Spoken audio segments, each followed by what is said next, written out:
마가복음 연속 설교 오늘 37번째 시간입니다. 오늘은 지난주와 마찬가지로 마가복음 9장 30절부터 42절 말씀까지, 마가복음 9장 30절부터 42절 말씀까지 본문을 제가 봉독하도록 하겠습니다. 그곳을 떠나 갈릴리 가운데로 지날새 예수께서 아무에게도 알리고자 아니하시니, 이는 제자들을 가르치시며 또 인자가 사람들의 손에 넘겨져 죽임을 당하고 죽은 지 3일 만에 살아나리라는 것을 말씀하셨기 때문이더라. 그러나 제자들은 이 말씀을 깨닫지 못하고 묻기도 두려워하더라. 가버나움에 이르러 집에 계실새 제자들에게 물으시되, 너희가 길에서 서로 토론한 것이 무엇이냐 하시되, 그들이 잠잠하니 이는 길에서 서로 누가 크냐 하고 쟁론하였음이라.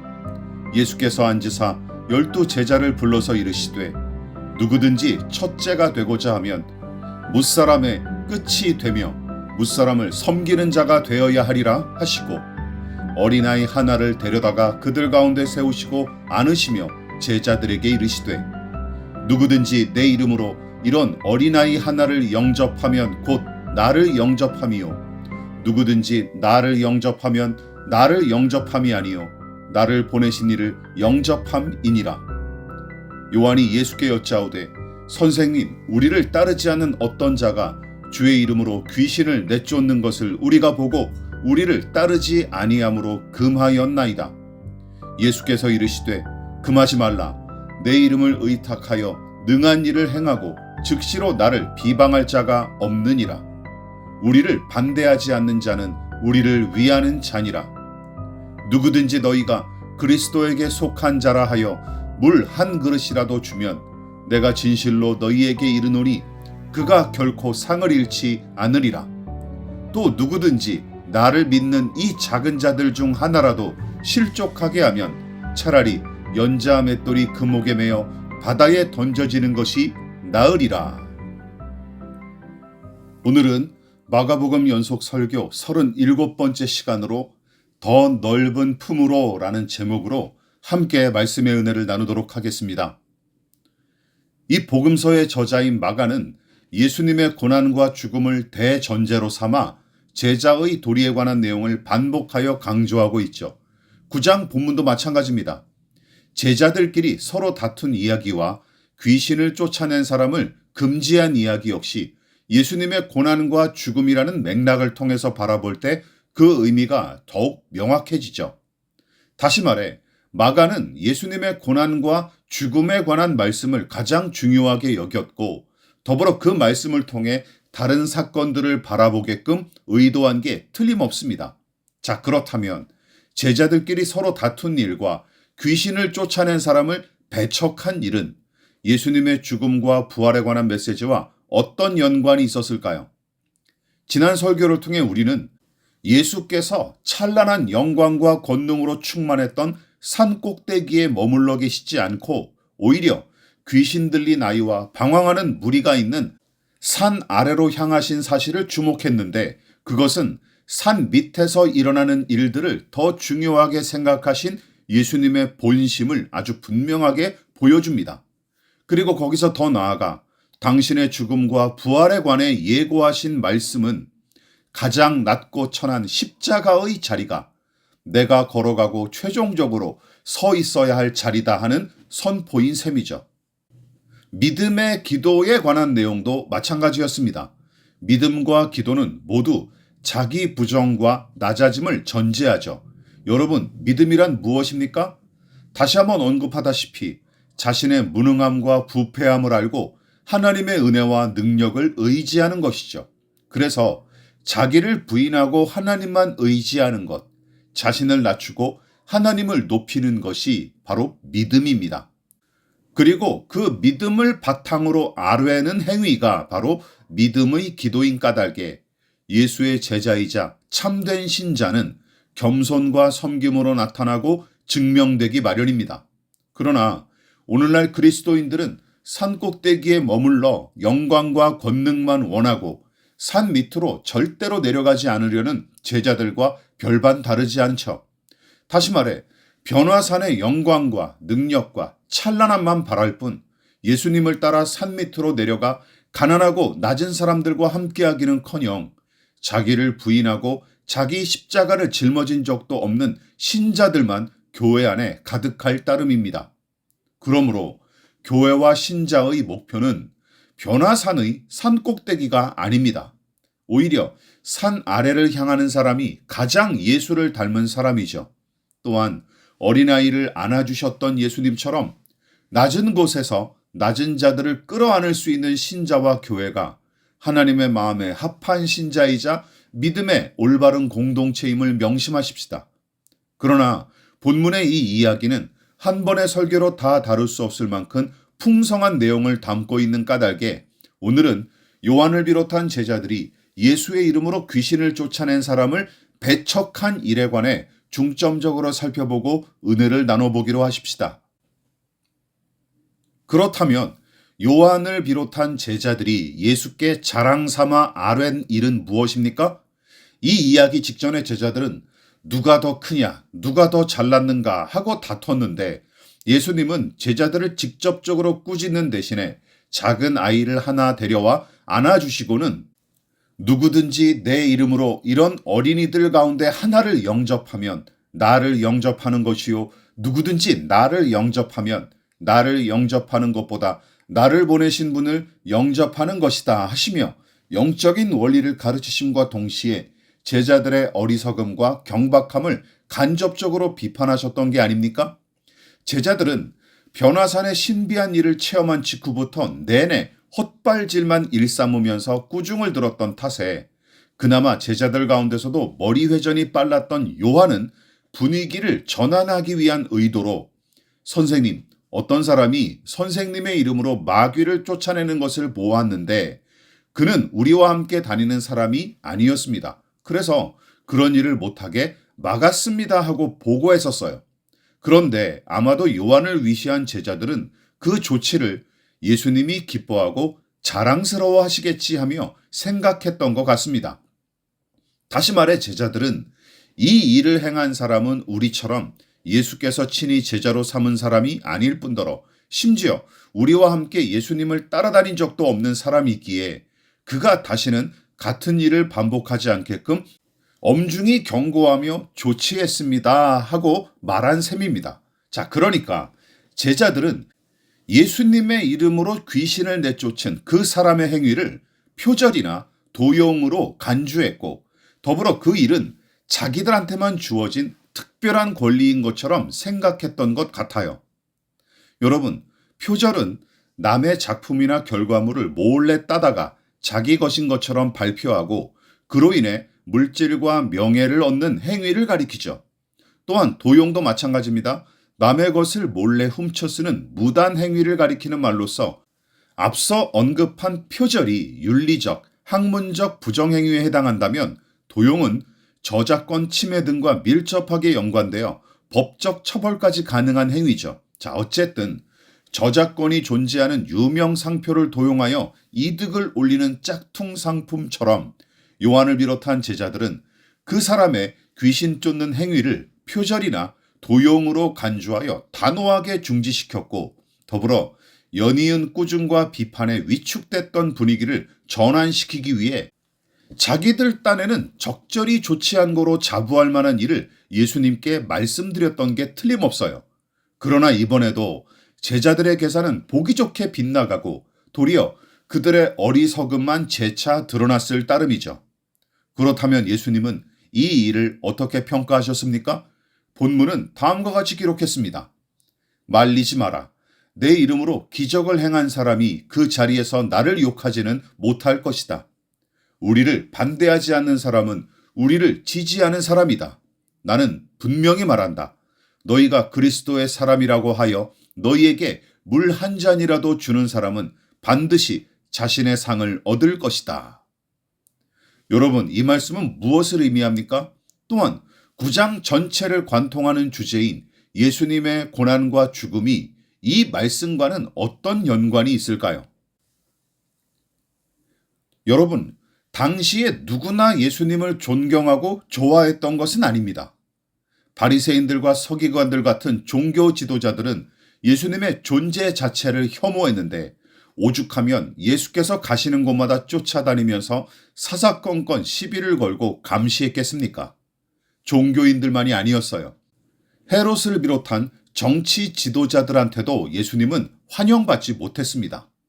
진정한 왕이 태어나셨다 하는 소문을 접한 헤롯 대왕은 아기 예수를 없애기 위해 2살 아래 아이들을 학살하는 끔찍한 짓거리를 저질렀고 그의 후계자인 분봉 왕들도 예수님을 내내 눈엣 가시처럼 여겼습니다. 그런데 이것을 쉽게 생각해서는 안 돼요. 유대교가 사회 전반을 장악했던 유대 사회에서 종교인들의 눈밖에 나는 일은 아무런 유익이 없을 뿐더러 심하게는 이단자로 낙인 찍혀 목숨을 잃을 수도 있는 위험천만한 사안이었습니다.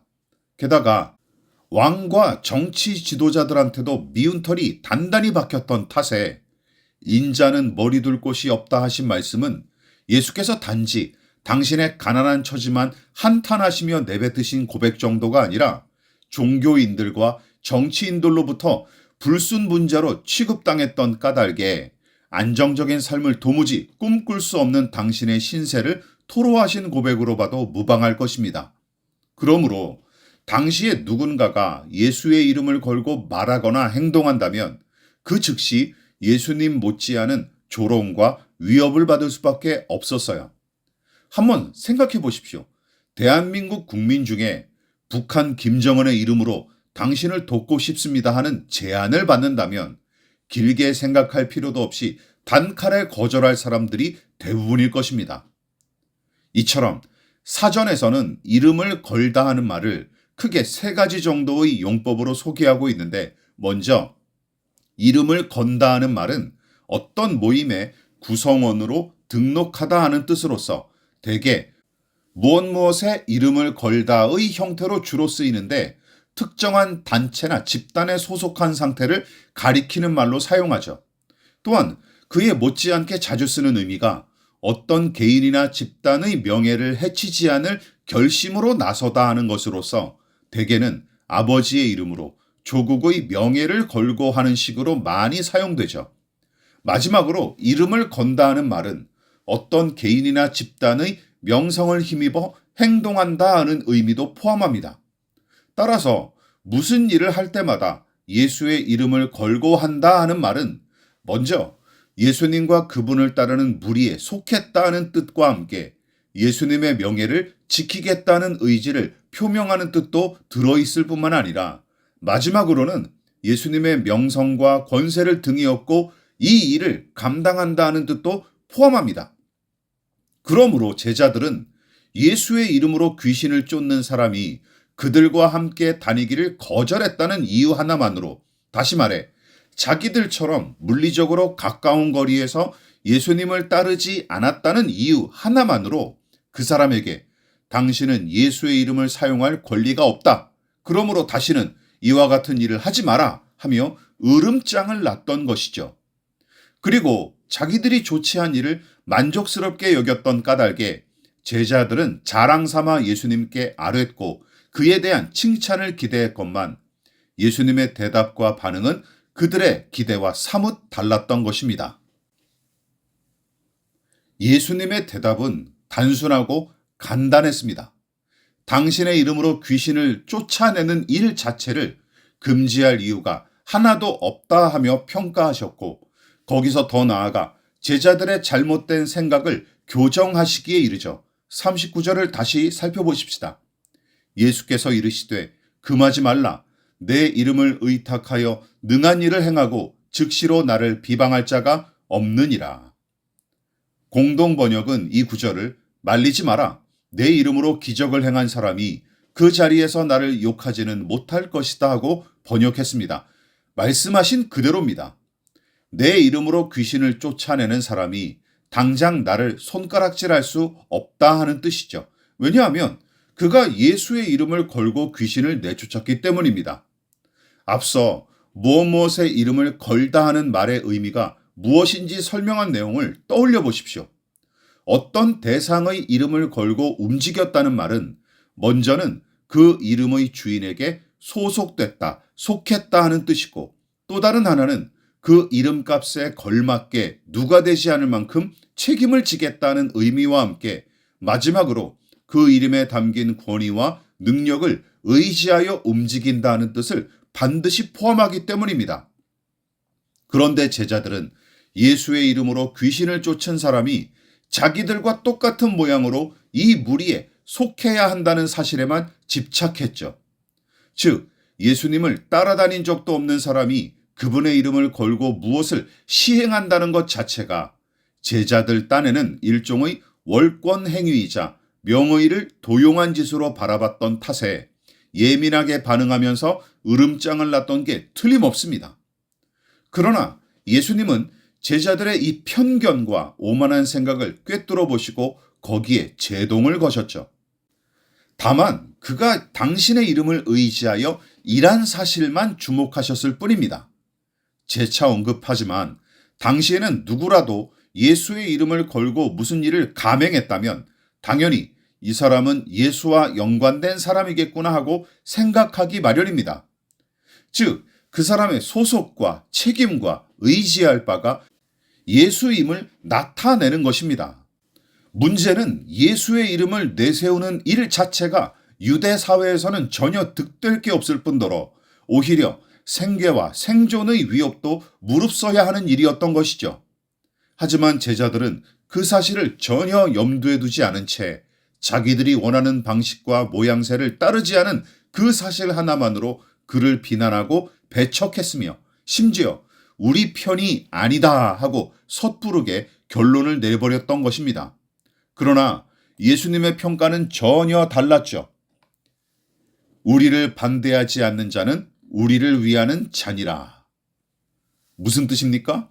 예수님은 내가 하는 일에 사사건건 시비를 걸거나 내가 받은 사명을 회방하지 않는다면, 또한 노골적으로 나를 대적하거나 반대하지 않는다면 그 사람을 배제하거나 배척할 필요가 없다 하고 말씀하신 것입니다.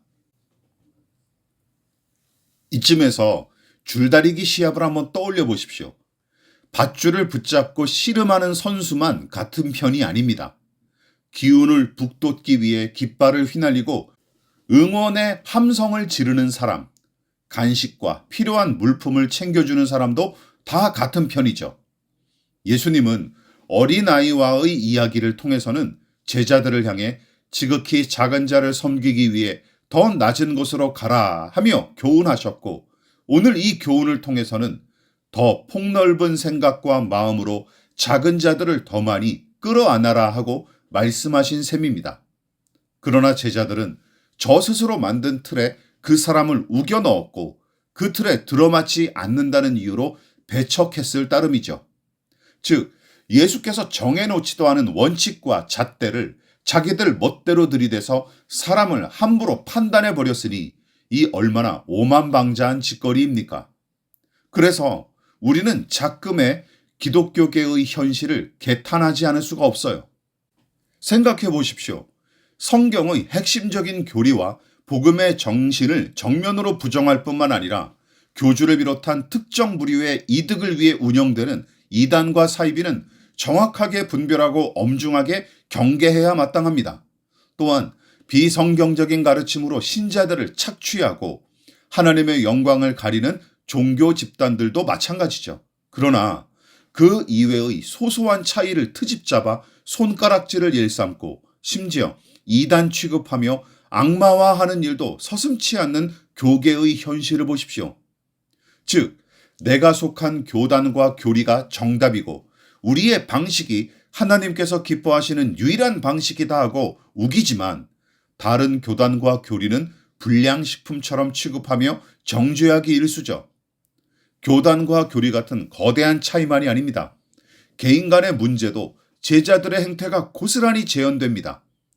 나처럼 신앙해야 옳다 하고 우기는 사람들, 즉 나처럼 성경을 읽고 나처럼 기도해야 올바르다 하고 생각하면서 나와 다른 신앙의 모양이나 노선은 조금이라도 이해할 생각조차 하지 않죠. 우리 교회만 건전하고 우리 목사님만 옳다 하는 주장도 개교회 입장에서는 일시적으로 유익할 수 있을지언정 나중에는 오히려 해로운 신앙으로 변질할 수밖에 없습니다. 그러므로 기억하십시오. 성경과 복음의 본질에 관해서는 힘써 지켜야 마땅하지만 성경에서 규정하지도 않은 비본질적인 부분에 대해서는 유연한 자세로 대할 필요가 있습니다. 그래서 17세기에 도미니스 대주교는 그의 책 교회론에서 다음과 같은 명언을 남겼어요. 본질적인 것에는 일치를, 비본질적인 것에는 자유를, 그리고 모든 것에는 자비를. 말씀을 마무리하도록 하겠습니다. 훗날 우리를 반대하지 않는 자는 우리를 위하는 자니라 하신 예수님의 교훈을 염두에 뒀던 수제자 베드로는 신자들을 향해 복음의 본질 안에서 각양각색으로 섬기게끔 다음과 같이 권고하고 명령했습니다. 베드로전서 4장 10절입니다. 각각 은사를 받은 대로 하나님의 여러 가지 은혜를 맡은 선한 청지기 같이 서로 봉사하라. 성경은 공산품처럼 똑같은 모양으로 믿음의 사람들을 찍어내라 하고 가르친 적이 없습니다. 따라서 공산당과 방불할 정도의 획일적인 통일성은 성경이 가르치는 연합과 통일과는 아예 거리가 멉니다. 오히려 각자의 개성과 기질을 마음껏 발휘하고 성령께서 나눠주신 은사대로 조화롭게 헌신하는 곳이 바로 그리스도의 몸다운 교회입니다. 교회와 교단과의 관계도 마찬가지죠. 우리 교회와 교단만이 변화산 정상에 섰다 하며 뻐기고 또한 장자 교단 따위의 단어를 아직도 입에 올리고 있다면 본문의 제자들처럼 예수님께 꾸지람만 듣게 될 것입니다. 또한 구원과 거듭남에 관한 문제는 물론이고 경건 훈련에 관한 독점권이나 유일성을 우기는 행태도 마찬가지예요. 더 낮은 곳에 가셔서 더 넓은 품으로 죄인들을 끌어안으신 예수님을 생각해 보시기 바랍니다. 그리고 이쯤에서 매우 좁은 산꼭대기를 생각해 보십시오. 거기는 소수의 사람만 설 수 있을 뿐이고 더 많은 사람을 끌어안을 수 없는 협소한 공간일 따름입니다. 혹시 산꼭대기에 홀로 서서 산 아래 버둥거리는 사람들을 내려다보고 오만방자하게 미소를 짓고 있는 사람들을 보십니까? 그 사람은 예수님을 닮은 사람이 아닐 뿐더러 주님을 믿고 따르는 사람으로 보기도 어렵습니다. 변화산보다 더 높으신 예수님이 귀신 들린 아이와 방황하는 죄인들을 끌어안으시기 위해 더 낮은 산 밑으로 내려가신 모습을 생각해 보십시오. 명심하십시다. 더 낮은 곳에 내려가야 더 넓은 마음을 소유할 수 있습니다. 그리고 하나님은 바로 그곳에서 더 넓은 가슴으로 누구든 끌어안을 수 있는 사람들을 세우십니다. 물론 자신이 신봉하는 신학과 교리, 몸담고 있는 교단의 방침, 자신이 터득한 신앙생활의 경험 등은 참으로 중요한 자산이죠. 그러나 아무리 중요한 신앙의 요소일지라도 예수님보다 더 중요한 것은 아무것도 없습니다. 그래서 더 낮은 곳으로 가서 더 넓은 품으로 살아낼 사람들이 오늘날도 필요한 것입니다. 그리고 하나님은 지금도 그런 사람들을 부르고 계십니다. 그러므로 예수님처럼 더 낮은 곳에 서서 더 넓은 품으로 살아갈 수 있는 저와 여러분 되시기를 진심으로 기원합니다.